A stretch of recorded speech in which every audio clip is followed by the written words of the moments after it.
मीरा भाईंदर जो क्षेत्र है यहाँ पर भारतीय जनता पार्टी का वर्चस्व जो है वो दिखाई देता है। अगर आप बात करेंगे ठाणे लोकसभा क्षेत्र की तो मीरा भाईंदर क्षेत्र भी उसी में आता है, ठाणे लोकसभा क्षेत्र के अंतर्गत।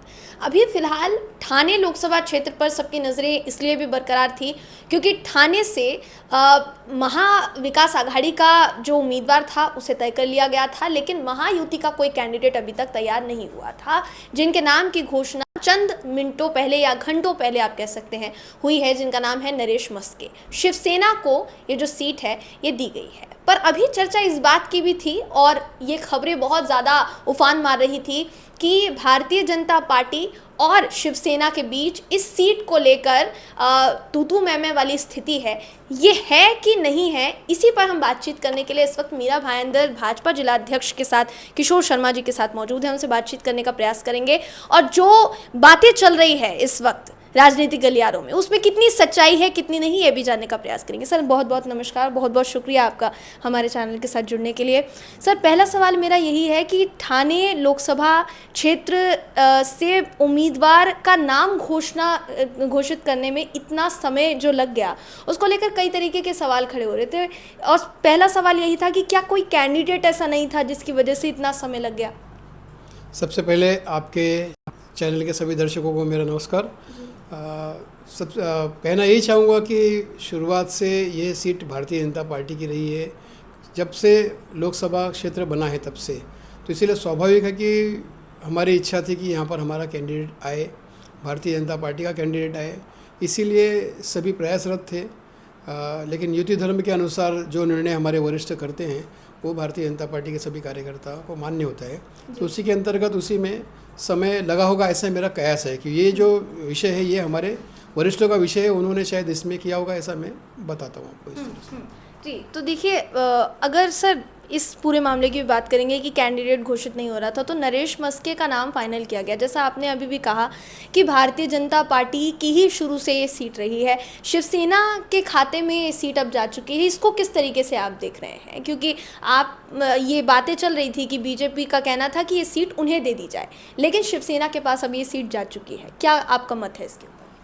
देखिए, सीट बीजेपी की थी, लेकिन पिछले 3 जो चुनाव हुए थे उसमें ये सीट शिवसेना के पास थी। लेकिन जब शुरुआत से अगर ओवरऑल इसका अगर आप देखेंगे गणित, तो भारतीय जनता पार्टी कहीं ना कहीं भारतीय जनता पार्टी का वर्चस्व इस लोकसभा में दिखाई पड़ता है। तो इसीलिए हम सभी की इच्छा थी, मन से इच्छा थी कि ये सीट हमको मिले।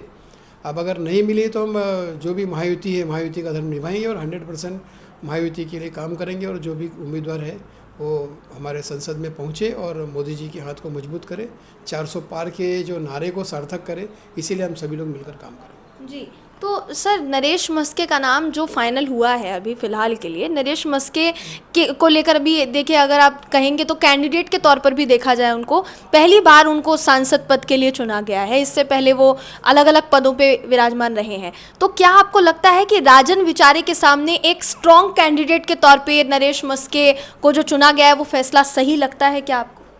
देखिए, ये चुनाव जो है ना मेन तौर से मोदी जी के ऊपर लड़ा जा रहा है। मोदी जी ने जो काम किया है उसके बल पर ये सारा चुनाव पूरे भारतवर्ष में लड़ा जा रहा है। तो यहाँ पर भी आप देखेंगे तो नरेंद्र मोदी जी के जो काम है इतने ज़्यादा हैं, उसके सामने कोई अन्य चीज़ें मायने ही नहीं रखती हैं। उम्मीदवार महायुति का है और महायुति काम कर रही है मोदी जी के लिए, मोदी जी को फिर से 400 पार कराने के लिए।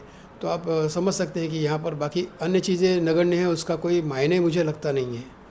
जी, तो उनका साफ सीधे तौर पर कहना था कि ये जो चीज़ें हैं ये मायने नहीं रखती, क्योंकि प्रधानमंत्री नरेंद्र मोदी जी का चेहरा इस वक्त देश के स्तर पर अगर देखा जाए, लोकसभा चुनाव के स्तर पर देखा जाए तो प्रधानमंत्री मोदी के चेहरे पर इस वक्त ये चुनाव लड़ा जा रहा है। तो कैंडिडेट जो है वो मायने नहीं रखता है, ऐसा भाजपा जिला अध्यक्ष किशोर शर्मा जी का कहना था। उनसे हमने हर सवाल का जवाब देने की कोशिश की। जी, कैंडिडेट मायने रखता है नहीं रखता ऐसा मैं नहीं कहना चाहता हूँ। कैंडिडेट देखिए, ये सीट गई है महायुति के अंतर्गत शिवसेना के खाते में, तो उन्होंने उनके तरफ से जो कैंडिडेट दिया है वो उन्होंने सोच समझ कर और अच्छा मजबूत कैंडिडेट दिया है, मैं ऐसा कहूँगा। क्योंकि ऑलरेडी नरेश मस्के जी महापौर रह चुके हैं, पूर्व महापौर रह चुके हैं, उनका भी काम है। तो मैं उस तरह से डिनाई नहीं करता हूँ, लेकिन ओवरऑल जो चीज़ें आप पकड़ेंगे तो उसके हिसाब से प्रधानमंत्री नरेंद्र मोदी जी का जो चेहरा है, जब पहली शुरुआत से पूरी महायुति का यही शुरुआत से कहना है हमारी महायुति का कि हम जो भी काम कर रहे हैं हम उसको काम कर रहे हैं माननीय नरेंद्र मोदी जी को 400 पार कराने के लिए, और फिर से तीसरी बार हमारी सरकार बने केंद्र में और उसमें महायुति के सभी घटक दल साथ में शामिल रहें, ऐसी तो सर ये क्या माना जा सकता है कि नरेश मस्के को अगर चुना गया है तो उसमें भाजपा की पूर्ण सहमति है? क्या ये मान लिया जाए आगे चलकर ऐसा कुछ हमें देखने को नहीं मिलेगा कि वही जो बयानबाजी होती है, क्योंकि इससे कई तरीके के सवाल फिर से शुरू हो जाते हैं। तो आपको क्या लगता है पूर्ण सहमति से हो गया है अब फैसला? देखिए, फैसला जो है मैंने कहा ना आपको कि ये सीट अगर शिवसेना के खाते में गई तो ये उनका व्यक्तिगत निर्णय होगा कि वो किसको सीट देते हैं। जिसको भी सीट देते हैं उसके लिए महायुति का धर्म निभाते हुए हमें 100% काम करना है, मैं इतना कहता हूँ। बाकी जो चीज़ें हैं, देखिए राजनीतिक स्तर पे हर पार्टी अपनी अपनी मजबूती अलग अलग तरह से चाहती है, तो वो अलग चीज़ें हैं। और यहाँ पर जो भी हम बात करें लोकसभा के स्तर पर, तो लोकसभा के स्तर पर हम सब साथ मिलकर काम करेंगे और महायुति का धर्म निभाते हुए जो भी उम्मीदवार उसको चुन कर ले आएंगे। जी, तो ये थे हमारे साथ किशोर शर्मा जी, जिन्होंने बड़ी ही बेबाकी से सभी सवालों के जवाब दिए हैं। अगली वीडियो में आपसे फिर मुलाकात होगी दोस्तों, किसी ऐसे ही दमदार इंटरव्यू के साथ। तब तक के लिए नमस्कार।